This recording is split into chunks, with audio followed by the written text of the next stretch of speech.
Hey, what's up, guys? I know you're looking at this video and you're like, what in the world Angie got going on now?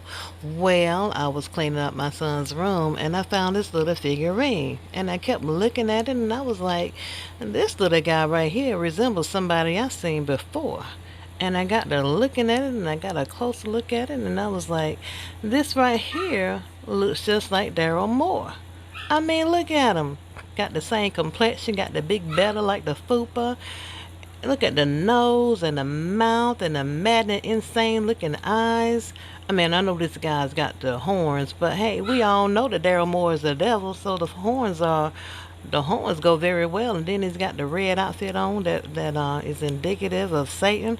I mean, this right here is Darryl Moore. You got to see what I see. You got to see what I see. Let's add a cigar here. See?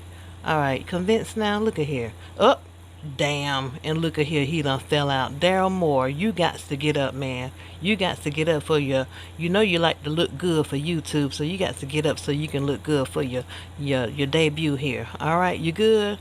You're standing kind of bow-legged there. You good? Okay, let's put your cigar back. Okay, now y'all see it now, right? Y'all got to see what I see. That is Darryl Moore all day long. All day long. You know, looks just like him. But if you don't believe me, let's do a quick side by side. All right? Okay, are y'all convinced now? You got to be convinced now. All right, Darryl Moore, you good? I just want you to stand right there for just a minute because I'm going to see if I can find something that represents your butt buddy. Marcellus McMillian, better known as Hannibal Burris. Let me see, can I find something to represent him because y'all are two peas in a pod. Let me see.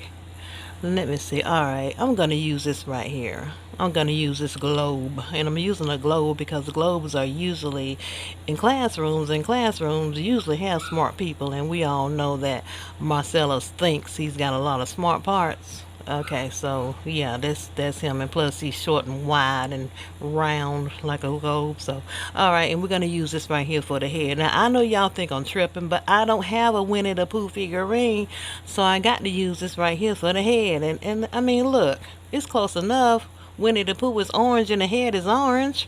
I mean, come up, damn, Darryl, you done fell out again. Come on, man. Come on now, stand up, stand beside your friend now, because you got to hold your friend up. Damn, now both of them done fell apart. What the hell we got going on here? Darryl, you got to stop drinking, man, because you got to hold your friend up. He needs you. I know he's fat and heavy, but damn, you got to hold him up now like he always holding you up. You know, y'all, come on now, hold your arms out, hold them out kind of wide, because you know he's short and wide, so hold your arms out wide. All right, let's try this again. Let's try it again. All right, I know that Hannibal Burris ain't this tall, but you know we compromising here. All right, you good? You got him? You got your arms out wide enough? All right, you got him. All right, I think we got it this time. How about that? There we go. Hannibal and Darryl Moore, better known as Fupa. He even got his stomach hanging out like a Fupa.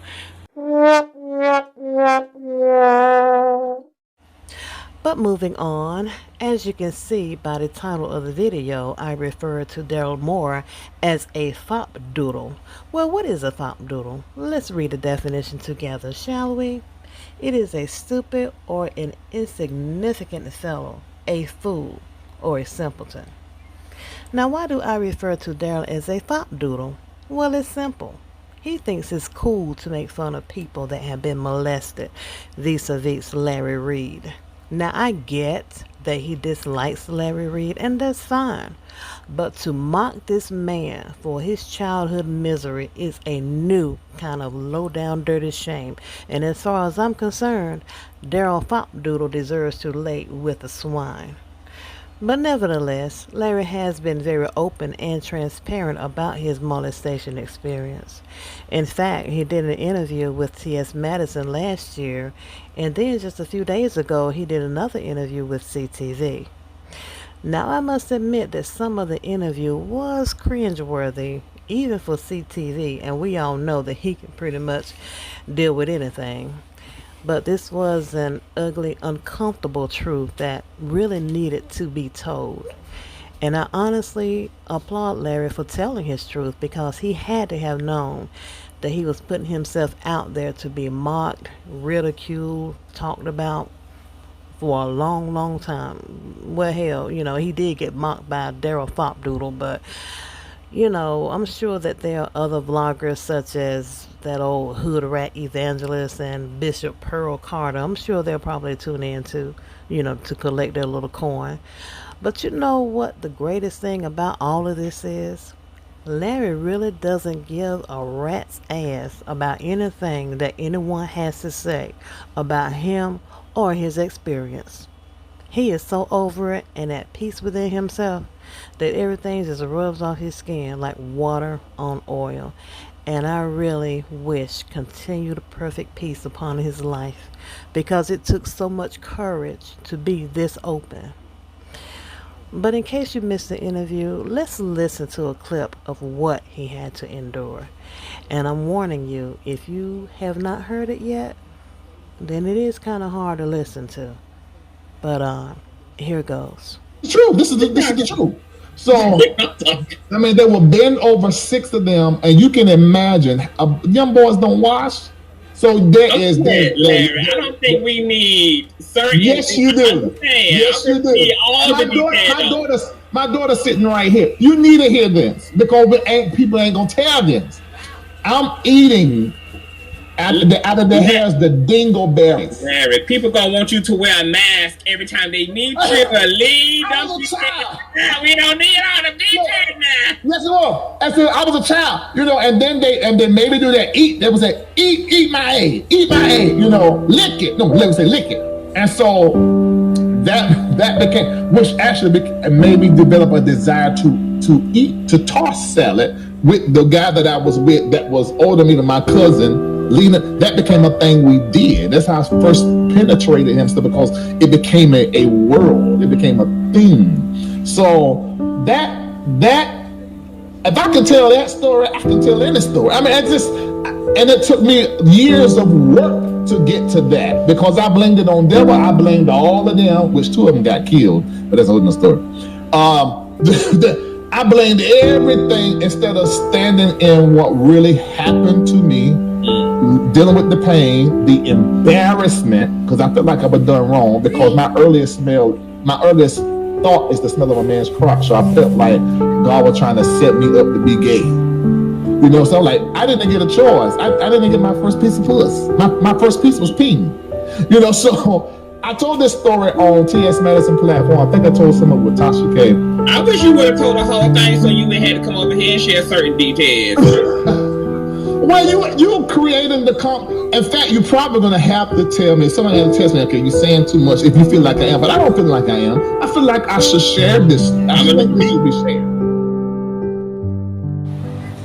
Now, some of you may not understand why he was so graphic when speaking of some of the acts, but I get it. For one thing, he knew that once he put it out there in the universe, that nobody could come back to hurt, embarrass, or bring shame to him in return. And for him to be that comfortable with it, I mean, at one point he even kind of laughed and joked around. Well, that just means that he has sat in that pain. He has dealt with that pain.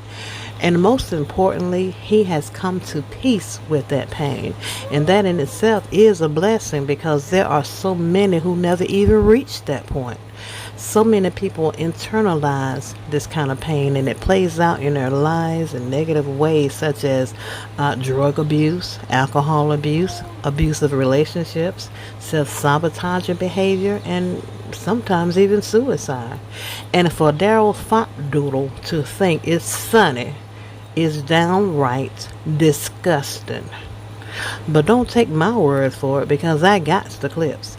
Now these clips were taken from last year's show when Larry Reid did an interview on TS Madison platform, and during this interview he mentioned the smell of a man's crotch as being one of the first memories of being molested, which in therapeutic terms these types of memories are called triggers.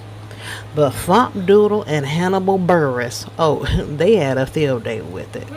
Check these fools out. Larry said one of his earliest childhood memories that he can remember is the smell of a man's balls. More like.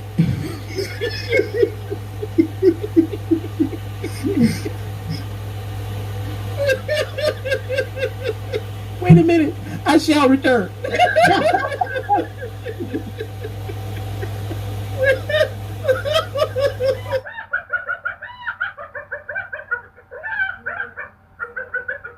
Okay, so Larry tells this story that one of his earliest childhood memories is he remembers the smell of what a man's balls smell like.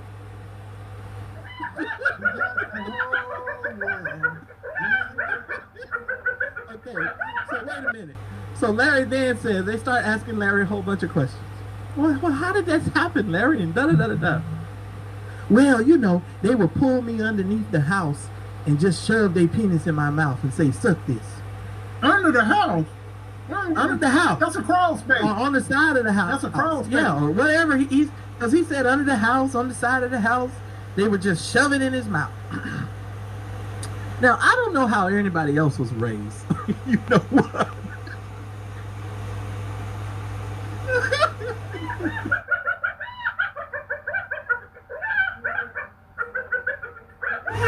I do not have time for you today. Cut it out.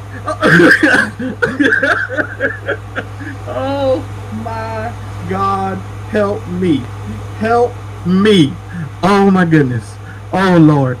Oh my goodness here. Help me, help me, help me. Y'all ain't heard the worst because I wrote a song about this. Oh, really? Aren't you supposed to be a preacher? Now, why would you, Mr. Dignified, Integral Man, want to write a song mocking somebody? You ain't about jack shit.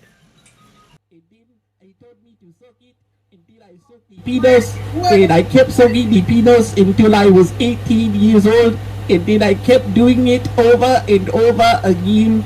And I have to tell you, for some odd reason, I never got hot or had an ejaculation.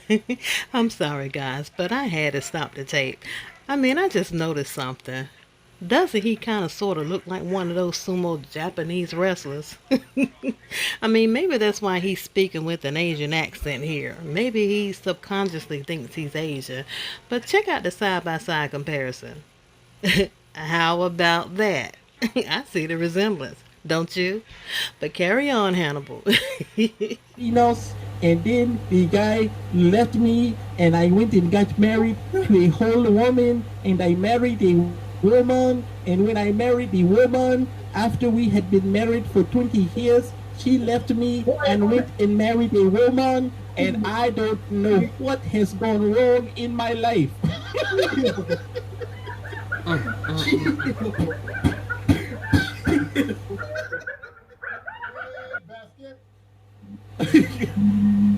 Oh my God. Boy, Oh, no. Okay, so what happened next was people in the comment section started clapping back. They felt like they were wrong for mocking Larry Reid, and some of these people were their supporters. And, you know, they were just basically saying they were wrong. I mean, molestation is nothing to joke about, regardless of how you feel about the person that experienced it. It's just not a joking matter. And people were saying that to them, and I was one of the main ones.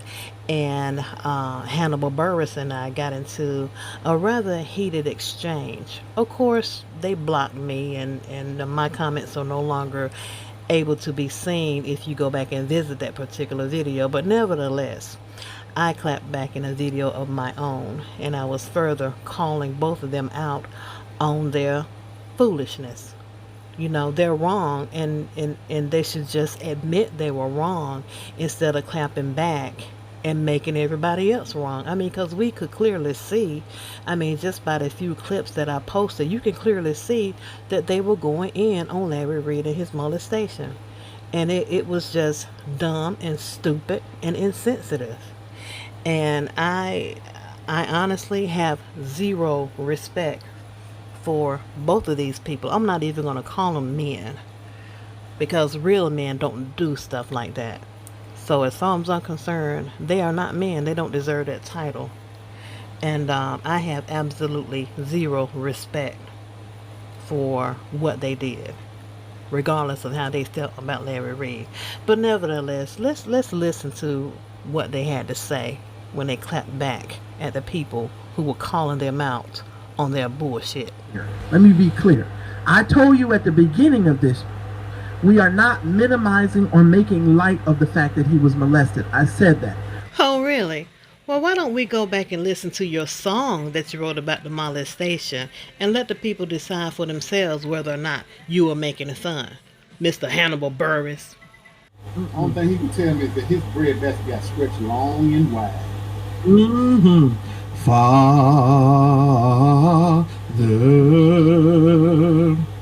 I know he stretched far and wide, far and wide. My. Everybody wants to be a comedian. But you know what? I was just thinking, if Jimmy Battles saw these video clips, there's no way he would have talked to Fopdoodle, and neither would have Larry Reid's so-called accusers. His childish and downright stank actions are the reasons why so many people don't even talk about their molestation, for the fear of being ridiculed. But I have a question for the people. How can Darryl Moore have an earnest heart to help victims of molestation if he can make fun of Larry Reid in such a way? How can Hannibal Buress claim to be a man of integrity if he can sit there and make up a hymn further mocking Larry Reid? And since you want to make up songs about people, Hannibal Buress, why don't you get with Kaya to do a remake of her song, My Neck, My Back, but instead call it My Late Neck and My Fat Back? Oh, and I want you to clap back at me so I can burn your ass up again like I did last year in that other video. I cannot stand a person who claims to be so integral, so intelligent, and so dignified, yet can sit back and support and hop on a bandwagon of a fopdoodle. Find better heroes, Hannibal Buress, and a neck while you're at it. But nevertheless, if you're watching this video, Larry Reid, thank you. Thank you so much for being a hero for your own girls. You have endured the worst, yet you never gave up. And this is the type of strength you will instill in your girls so that when life gets tough, they will think back on your pain and say, if my daddy could beat this, so can I. God bless you. As for Fopdoodle, I've noticed that he has changed his tone since he has finally realized that he has fucked up and that the walls are closing in on him. Check out this video clip. Yeah, I was thinking about this today. You know, we did that prayer call Wednesday, and I felt so good about it. From now on, Wednesday at 8, we're going to do it from 8 to 8:30. Wednesday at 8, we're going to do it on the Facebook channel, in the Facebook group. Right. And then I'll come on from 8:30 to whenever with my regular Wednesday night program. But we're going to do that prayer call, 8 to 8:30 every Wednesday. Because I think that's a perfect way to keep our spirits up, keep us focused, keep us humble, everything we need. And we need to do that. We make time for everything else. God should be in the middle of everything we do. That's why I want to do it in the middle of the week. And I just want people to understand, just because we're doing that doesn't mean that we're going to not deal with the foolishness.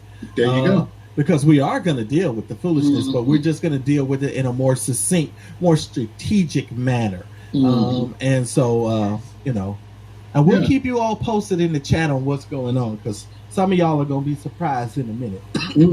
People out here, oh, they running scared. They praying. No, we're praying so we don't harm anybody. Yeah, so we don't cuss y'all out, because we trying to keep ourselves together. Yeah, we acting like we got some home training. Thank you, Christine. Thank you so much. Absolutely, Christine. Thank you. Yeah, so we have because we were grounded and we were raised right and we grew up in the right environment, we got back to our source of our strength. Praying is not a weakness. Praying is not a sign of fear. Praying is a sign of strength and maturity. Absolutely. Please. Man, shut your ass up. We all know that the only reason why you're resorting to prayer now is because your ass is scared. But isn't that amazing? Isn't it amazing how people will resort to prayer when shit gets real? And since you are such a prayer warrior, Fopdoodle, why didn't you resort to prayer when you heard about Jimmy Battle's alleged molestation story? Why didn't you resort to prayer when you heard about the alleged molestation story of Larry's accusers? Why didn't you resort to prayer when you heard about Matthew Russian? And all of these are people that you have featured on your platform. But I don't recall your offering up a prayer for them. And why not? Because you full of shit. How can you even dare to have prayer on your lips when for the past year all you've done is drag Larry Reid, a man who has never done anything to you, yet you continue to hate on him for no reason? A man who never aired your dirty laundry or kept your name in his mouth for views and money. A man who never harassed or stalked you or made fun of your family, but most of all, a man who was vulnerable enough to share his story to the world about being molested. A man who you made fun of, mocked him, and even had the audacity to say he was lying about it. Oh yeah, I'm sure your father, who sounded like a sound human being, is really proud of what you're doing. And I'm very sure your sons look up to you with great pride as they see you turn down another brother who is only trying to build his business. But you know what? Corey Holcomb said it best. Check out this video clip. Marginal talent always causes bullshit. I learned that from the coach at Alabama. What's his name? Saban. Saban said, Nick I don't Saban. like to recruit marginal talent because they get mad at the other players that really are the real deal. Those are the ones, the 5 stars, the blue chippers. Wow. Was he right on target or not about Mr. Darryl Fopdoodle? He was right on target. Larry Reid is that blue chipper. He is that 5-star player. And you, Fopdoodle, are on the sidelines with the rest of the marginal talent, pitching a fit because you will never rise to his level. But it's too late to acclaim to be a great man of virtue and morality now. The damage has been done. You've shown who you really are, so now it's time to finally fall in that same ditch you dug for Larry Reid. Game over. Too much, too little, too late to take the high road now. You stalked, harassed, and lied, so now you're going down. Greed never bothered you, so now you're being sued. It's over, it's over, it's over. Too much, too little, too late, you were warned with cease and desist. You wouldn't obey, so now his ass you've got to kiss. You and that B-team are a pest to society. Now it's